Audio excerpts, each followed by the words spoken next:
নমস্কার, তোমাদের সকলকে সহজ নার্সিং এ স্বাগত জানাই। আজকে আমরা অনকোলজি নার্সিং এর বেশ কিছু ইম্পর্টেন্ট এমসিকিউ নিয়ে আলোচনা করব। ফার্স্ট কোশ্চেন কি, which of the following areas is most common site of cancer in children? বাচ্চাদের ক্যান্সারের মোস্ট কমন সাইট কোনটা? Option A lungs, option B genital area, option C bone marrow, option D GI tract. Right answer হচ্ছে option C bone marrow.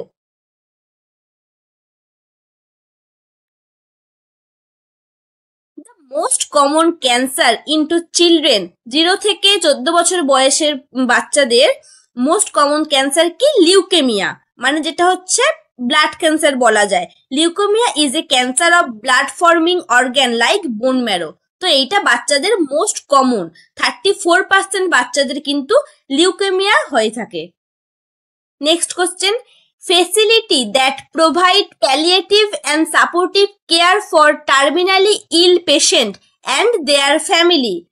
Terminally যে সমস্ত ইল patient আছে সেই পেশেন্টদেরকে বা তার ফ্যামিলিকে যে সাপোর্টিভ বা প্যালিয়েটিভ কেয়ার দেওয়া হয়, ফেসিলিটি দেওয়া হয়, সেটাকে কি কেয়ার বলা হয়? Option A hospice care, option B hospitality care, option C terminal care, option D convalescent care. Right answer হচ্ছে hospice, option A. Right answer হচ্ছে option A hospice care.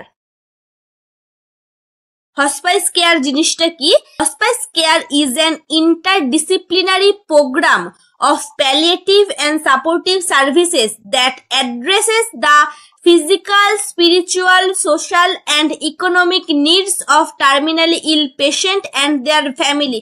Terminally ill patient এবং তার ফ্যামিলিদের যে সমস্ত physical, spiritual, social এবং economic needs থাকে সেইগুলো যে কেয়ারের মাধ্যমে প্রোভাইড করা হচ্ছে সেটা হচ্ছে hospice care. Next question, which of the following laboratory test is important for patient on chemotherapy? যে সমস্ত পেশেন্টদের কেমোথেরাপি চলে তাদের ক্ষেত্রে কোন ল্যাবরেটরি টেস্ট করাটা সব থেকে বেশি ইম্পর্টেন্ট? অপশন এ ডব্লিউবিসি মানে white blood cell count, option B RBC, option C electrolyte আর অপশন ডি বিইউএন বা ব্লাড ইউরিয়া নাইট্রোজেন। কোন টেস্টটা সব থেকে বেশি ইম্পর্টেন্ট? রাইট অ্যান্সার হচ্ছে option A WBC. WBC count test করাটা কেমোথেরাপি পেশেন্টদের জন্য খুব বেশি ইম্পর্টেন্ট, কারণ among WBC count is more important because of decreased count may result into life-threatening opportunistic infection into body. কারণ এইটার কাউন্ট যদি কমে গেলে আমাদের শরীরে কিন্তু অপরচুনিস্টিক যে সমস্ত ইনফেকশন হওয়ার চান্সটা সেটা অনেক বেড়ে যাবে, ফলে যেটা আমাদের লাইফ থ্রেটেনিং হয়ে যেতে পারে। তাই জন্য কেমোথেরাপি পেশেন্টদের ডব্লিউবিসি কাউন্ট চেক করাটা সব থেকে বেশি important. Next, the 4 hallmark sign of tumor lysis syndrome are hyperuricemia, hyperkalemia, hyperphosphatemia and তিনটে এখানে বলে দিয়েছে। 4 নম্বর সাইন কোনটা তোমার দেখা যায় টিউমার লাইসিস সিনড্রোমে? অপশন এ কি বলছে? Option A hypernatraemia, option B hyperkalaemia, option C hypokalaemia, option D hyponatraemia. Right answer option C hypokalaemia. Tumour lysis syndrome জিনিসটা কি? It is a clinical condition that can occur spontaneously or after the initiation of chemotherapy associated with the following metabolic disorder. মানে কি? এটা স্পন্টানিয়াসলি হঠাৎ করে তোমার এমনিও হতে পারে কিংবা কেমোথেরাপি স্টার্ট হওয়ার পরে এটা আমাদের হতে পারে। এতে কি আমাদের একটা মেটাবলিক ডিসঅর্ডার, এটা যাতে আমাদের 4টে জিনিস মেনলি হয়। কি কি? হাইপার ক্যালেমিয়া মানে আমাদের শরীরে পটাশিয়ামের লেভেলটা হাই হয়ে যাবে। আর কি হয়? হাইপোক্যালসেমিয়া মানে ক্যালসিয়ামের লেভেলটা কমে যাবে। হাইপার ফসফেটেমিয়া মানে ফসফরাসের পরিমাণ আমাদের শরীরে হাই হয়ে যাবে। আর হাইপার ইউরেসেমিয়া মানে ইউরিক অ্যাসিডের লেভেল শরীরে হাই হয়ে যাবে। এই 4টে মেন সাইন দেখা যায়, এটাকে হলমার্ক সাইনও বলা হয়, যার লাস্টে গিয়ে কি হবে? অর্গান ড্যামেজ হয়ে যাবে।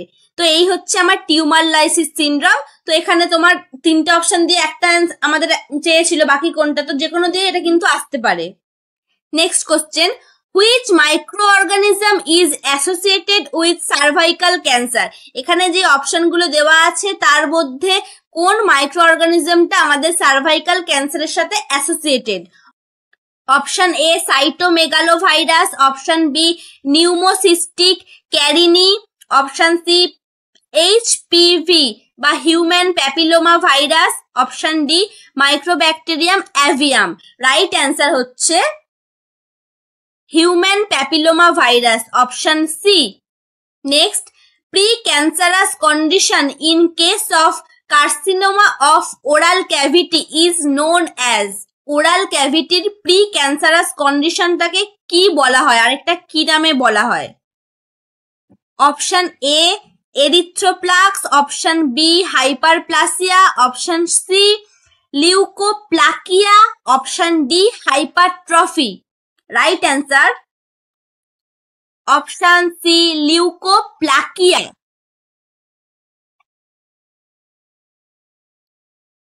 Formation of white spots or patches on the mucous membrane of the tongue or cheek called leukoplakia or leukoplasia. আমাদের জিভ বা চিকে যে সমস্ত সাদা সাদা স্পট বা প্যাচ পড়ে যায় মিউকাস মেমব্রেনের ওপর, সেইটাকে বলা হয় লিউকোপ্লাকিয়া বা লিউকোপ্লাসিয়া। এটা হচ্ছে আমাদের প্রি ক্যান্সারাস স্টেজ। এর থেকে কিন্তু এর পরে আমাদের কিন্তু ওরাল ক্যাভিটিতে ক্যান্সার হয়ে যেতে পারে। Next, of the following which is the most common site for metastasis in lung cancer? Option A kidney, option B stomach, option C liver, option D spleen. Lung cancer হলে কোন সাইটে সব থেকে বেশি মেটাস্ট্যাটিস হওয়ার চান্স, মানে কোন একটা লাঙে ক্যান্সার হলে সেটা আমাদের আগে কোন অর্গানে ছড়িয়ে যেতে পারে সব থেকে আগে? তো right answer option C liver. The most common site of metastasis for lung cancer are other lungs, brain and liver.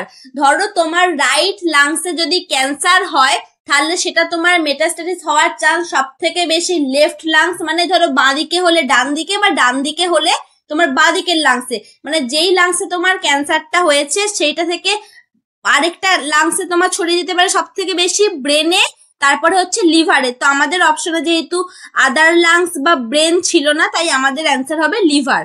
তো এই তিনটে অর্গানে কিন্তু সব থেকে বেশি মেটাস্ট্যাসিস হয়। Next, colon cancer is most closely associated with which of the following condition? Option A appendicitis, option B hemorrhage, option C hiatal hernia, option D ulcerative colitis. এর মধ্যে কোন কন্ডিশনটা আমাদের কোলন ক্যান্সারের সাথে ক্লোজলি অ্যাসোসিয়েটেড বা related? Right answer হচ্ছে option D ulcerative colitis. Risk factor of colon or colorectal cancer আর কোলন বা কোলোরেক্টাল ক্যান্সারের রিস্ক ফ্যাক্টর কি কি? Family history of the disease যদি বাড়িতে কারোর হয়ে থাকে, এজ ওল্ডার দেন 50 ইয়ার্স, 50 বছরের পরে এটা হওয়ার চান্স অনেক বেড়ে যায়, history of inflammatory bowel disease such as ulcerative colitis. তো ইনফ্ল্যামেটরি বাওয়েল ডিজিজ বা যেমন আলসারেটিভ কোলাইটিস এইগুলো যদি থাকে তা থেকে কিন্তু কোলন ক্যান্সার হওয়ার চান্স অনেক বেশি। আরেকটা কি? Obesity and people who consume a high fat and low fibre diet. কেউ যদি অত্যাধিক পরিমাণে হাই ফ্যাট ডায়েট বা লো ফাইবার ডায়েট খায় তাদের কিন্তু কোলন ক্যান্সার হওয়ার চান্স অনেক বেশি। Next, which gas is used into cryosurgery? ক্রায়োসার্জারিতে কোন গ্যাসটা ইউজ করা হয়? Option A CO, option B CO2, option C H2, option D liquid nitrogen. Right answer হচ্ছে অপশন ডি লিকুইড নাইট্রোজেন।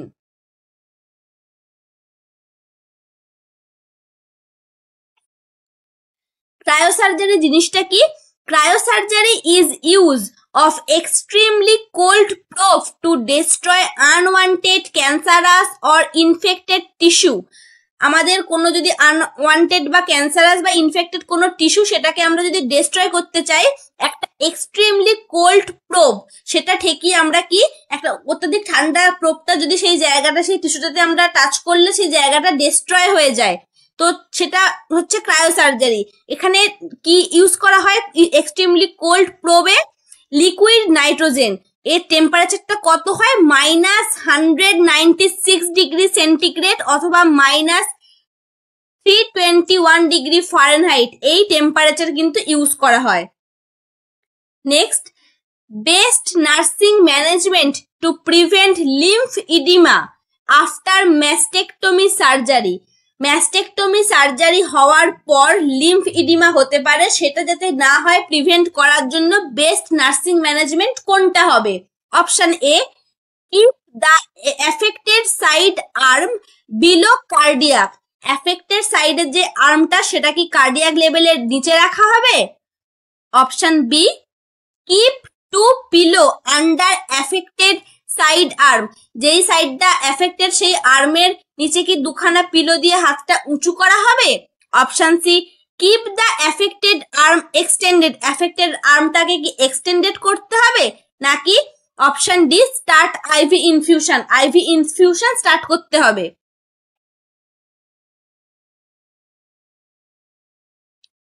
তো রাইট অ্যান্সার হচ্ছে option B, keep two pillow under affected side arm. Affected side আর্মের নিচে দুটো pillow দিতে হবে। কেন? Mastectomy সার্জারিটা কি? ম্যাস্টেকটমি সার্জারি মানে হচ্ছে রিমুভাল অফ দ্য ব্রেস্ট। যদি ক্যান্সারের বা অন্য কোনো কারণে যদি আমাদের ব্রেস্টটা কেটে বাদ দেওয়া হয়, পুরো ব্রেস্ট হতে পারে, কিছুটা পোর্শন হতে পারে, সেটাকে আমরা সার্জারিটার নাম হচ্ছে ম্যাস্টেকটমি। তো ম্যাস্টেকটমি সার্জারি হলে আমরা কি পেশেন্টকে কোন পজিশন দেব? পেশেন্টকে সেমি ফাউলার পজিশন দেব। আর কি করব? তার যেই সাইডটা এফেক্টেড সেই সাইডের নিচে দুটো পিলো দিয়ে হাতটাকে অনেকটা উঁচু করে দেব, যাতে আমাদের কি হয়, মানে হাতটা আর্মটা আমাদের কার্ডিয়াক লেভেলের থেকে উঁচুতে থাকে, যাতে কি হবে আমাদের ড্রেনেজ হয়ে, মানে যাতে ইডিমা না হয়, ফ্লুইডটা ড্রেন আউট হয়ে যেতে পারে, সেটা যাতে প্রমোট করার জন্য লেভেলটা উঁচু করার জন্য দুটো পিলো দিতে হবে। তো এই ছিল আমাদের আজকের ভিডিও। আশা করি তোমাদের ভালো লেগেছে।